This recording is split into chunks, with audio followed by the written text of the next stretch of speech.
ખેડૂતો નારાજગી વચ્ચે ભાજપ યોજશે ખેડૂત સંમેલન. ભાજપના જિલ્લા કક્ષાએ યોજાશે ખેડૂત સંમેલન. આવતીકાલે ગોંડલ ખાતે ખેડૂત સંમેલનનું આયોજન છે. પ્રદેશ પ્રમુખ જગદીશ વિશ્વકર્મા અધ્યક્ષતામાં યોજાશે ખેડૂત સંમેલન. પ્રાકૃતિક ખેતી અંગે કૃષિ આધારિત યોજના અંગે સંમેલનમાં ખેડૂતોને આપશે માહિતી. ખેડૂત સંમેલનમાં વૈજ્ઞાનિકો આપશે ખેડૂતોને કૃષિલક્ષી ટિપ્સ. ખેડૂતો ઉપલબ્ધિ અને તાજેતરમાં ખેડૂતો હિતમાં લેવાયેલા નિર્ણય અંગે ખેડૂત સંમેલન કરશે રાજ્યના ખેડૂતોને માહિતગાર.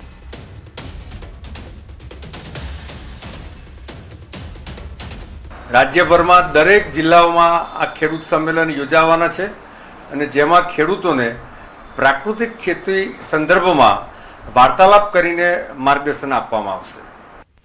અમદાવાદની સમાચાર. રિવરફ્રન્ટ પર અસામાજિક તત્વોનો આતંક. રોડ પર સ્ટન્ટ કરીને લોકોના જીવને જોખમમાં મૂક્યા.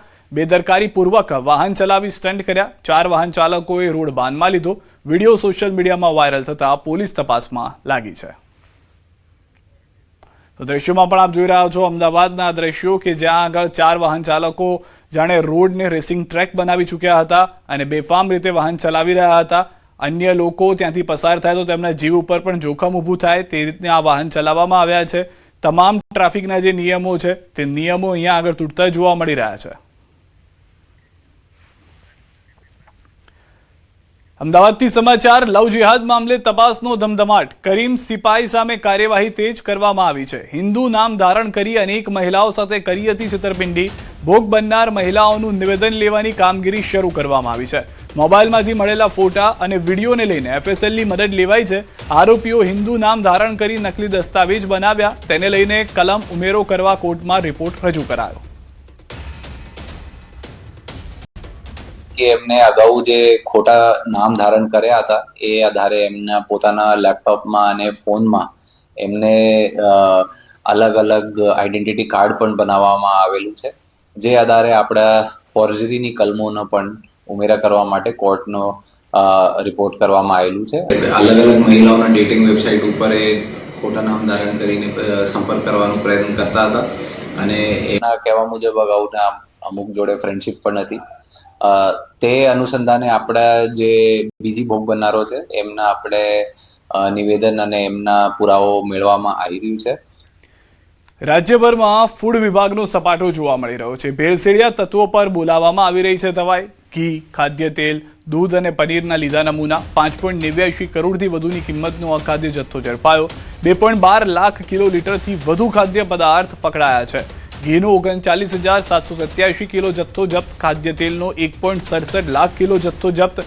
દૂધજન્ય પદાર્થનો 675.40 કિલો જથ્થો પકડાયો છે. પનીરનો 5,029 કિલો જથ્થો મળ્યો છે. 16થી વધુ જિલ્લામાં કાર્યવાહી.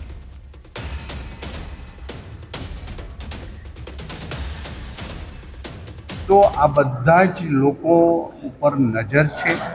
એક પણને તમે જોઈ રહ્યા છો પકડાય પછી પણ એના પોલીસ કેસ કે જે નિયમાનુસાર કાયદેસરની કાર્યવાહી શરૂ કરી દીધી છે. જેનું ઉદાહરણ જ છે રાજકોટની અંદર 2 વેપારીને 6 મહિનાની સજા નામદાર કોર્ટે ફટકારી છે.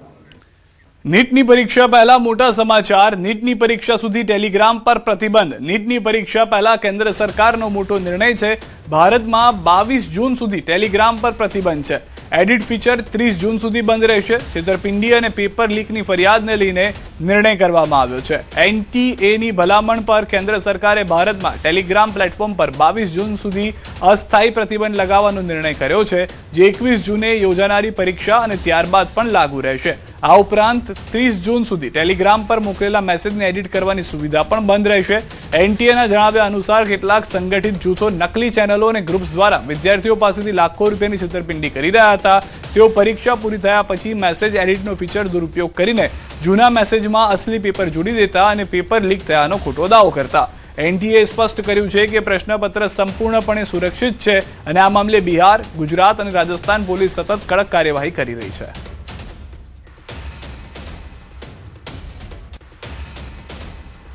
એ અગાઉ ઘણા બધા ગઠિયાઓએ ફરીથી ટેલિગ્રામ ઉપર પોતાના પેપરો વેચવા અને વાલીઓને છેતરવાનું ચાલુ કર્યું હતું. પરંતુ સરકારના ધ્યાનમાં આવતા સરકારે ટેલિગ્રામ ઉપર અગાઉ કોઈ ફ્રોડ ન થાય એ હેતુથી વાલીઓ અને વિદ્યાર્થીઓના હિત ખાતર ટેલિગ્રામ ઉપર પ્રતિબંધ મૂકવામાં આવ્યો છે. ખૂબ જ આવકારદાયક પગલું છે. આગામી 21 જૂને ફરી એકવાર નીટની પરીક્ષા લેવા જઈ રહી છે અને એ પહેલાં કેન્દ્ર સરકાર દ્વારા એક મહત્વનો નિર્ણય કરવામાં આવ્યો છે. ટેલિગ્રામ એપ પર પ્રતિબંધ મૂકવામાં આવ્યો છે, જેથી કરીને જે પણ એવા તત્વો કે જેઓ નીટની જે એક્ઝામનું જે પેપર લીક જે ટેલિગ્રામ પર જે ફરતું કરતા હોય છે અને એવા તત્વો પર પ્રતિબંધ લગાવ્યો છે. ટેલિગ્રામ એપ પર પ્રતિબંધ લગાવ્યો છે. આપણી સાથે एक्सपर्ट છે, તેઓ પાસેથી જાણીશું.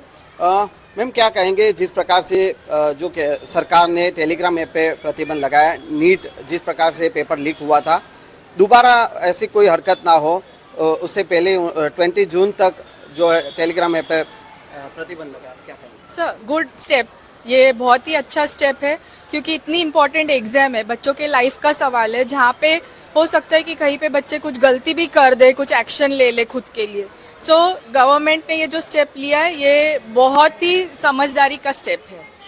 अगले साल नीट देने वाला हूँ और मेरे को खुशी हुई कि गवर्नमेंट ने टेलीग्राम ऐप पे बैन लगा दिया, बिकॉज ये अच्छी बात है कि बच्चे 2-3 साल तक मेहनत करते हैं, उन पे पीयर प्रेशर रहता है, उसके बाद ऐसे पेपर लीक होने के बाद उनका पूरा मोराल डाउन हो जाता है. मेरे हिसाब से गवर्नमेंट ने बहुत अच्छा स्टेप किया टेलीग्राम को 22 जून तक बैन कर देना, क्योंकि 21 को रीनीट की एग्ज़ाम है. गवर्नमेंट ने ये स्टेप बहुत अच्छा किया. उनको नेक्स्ट ईयर भी ये सारे एक्शंस लेने चाहिए, क्योंकि बहुत सारे बच्चे बहुत साल तक प्रिपरेशन करते हैं और एक फ्रॉड और इन सब की वजह से, लीक होने की वजह से बहुत लोगों बहुत डिस्टर्ब हो जाते हैं स्टूडेंट्स. તો વિદ્યાર્થીઓમાં ક્યાંક ને ક્યાંક ખુશી છે કે જે પ્રકારે તેઓ પણ આવકારી રહ્યા છે સરકારનો જે સ્ટેપ છે, સરકારે જે મહત્વનો નિર્ણય લીધો છે કે 21 જૂને જ્યારે નીટ લેવા જઈ રહી છે અને એ પહેલાં 22 જૂન સુધી જે ટેલિગ્રામ એપ પર જે છે તે પર પ્રતિબંધ લગાવવામાં આવ્યો છે અને વિદ્યાર્થીઓ જે છે એક્સપર્ટ છે કે તેઓ આ નિર્ણયને આવકારી રહ્યા છે. સંજય ટાંક, ન્યૂઝ 18 ગુજરાતી, અમદાવાદ. અમદાવાદમાં લીલા શાકભાજીના ભાવમાં નોંધપાત્ર વધારો. ગરમીના કારણે પાકને થયેલા નુકસાન અને સ્થાનિક આવકમાં ઘટાડાને કારણે બજારમાં પણ આવક ઘટી છે, જેના કારણે શાકભાજીના ભાવમાં ઉછાળો નોંધાયો છે. 27 મેની સરખામણીએ ગવાર, ટીંડોળા, કારેલા, ચોળી અને વટાણા સહિતના શાકભાજીના ભાવમાં તેજી છે. સ્થાનિક ઉત્પાદન ઘટતા હવે મહારાષ્ટ્ર, કર્ણાટક અને દક્ષિણ ભારતમાંથી શાકભાજી પર નિર્ભરતા વધી છે, જેના કારણે પરિવહન ખર્ચ પણ વધ્યો છે અને તેની સીધી અસર ગ્રાહકોના ખિસ્સા પર પડી રહી છે. ખેડૂતોને પણ ઓછા ઉત્પાદનનો ફટકો સહન કરવાનો વારો આવ્યો છે. એટલે આ એકચ્યુઅલી વધારે છે અને આની અંદર કંઈક ફેરફાર થવો જ જોઈએ. ગવર્મેન્ટ કોઈ સ્ટેપ લે તો વધારે સારું. મોંઘવારી નિયંત્રણમાં આવે તો સામાન્ય વર્ગને બી અને ગરીબ વર્ગને બી થોડીક રાહત મળે. બધું જ વધારે છે, બધાના ભાવ શાકભાજી તો વધી જ રહ્યા છે અને ભાવ ઓછા કરવાનું તો કરતા જ નથી આ લોકો છે. પણ હવે શું થાય, મેનેજ કરવું પડે છે ને, કારણ કે ભાવ તો એનો જ રહેવાનો છે, આપણા કહેવાથી ઓછો નથી થવાનો, જે છે એમાં જ મેનેજ કરવાનો. भाव अगर बढ़ गया है, महंगा है, तो कैसे परिवार को पालेगा इंसान.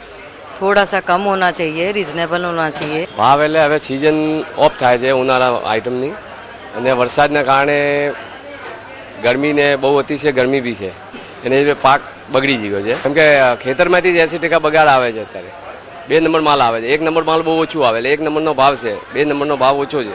27મી મેના રોજ જે શાકભાજીના ભાવ 80 રૂપિયા કિલો હતા તે વધીને 120 રૂપિયા કિલો થઈ ગયા છે. તેને કારણે લોકો છે તેમાં સૌથી મોટી અસર જોવા મળી રહી છે. સૌથી વધારે ગૃહિણીઓના બજેટ ઉપર મોટી અસર જોવા મળી રહી છે.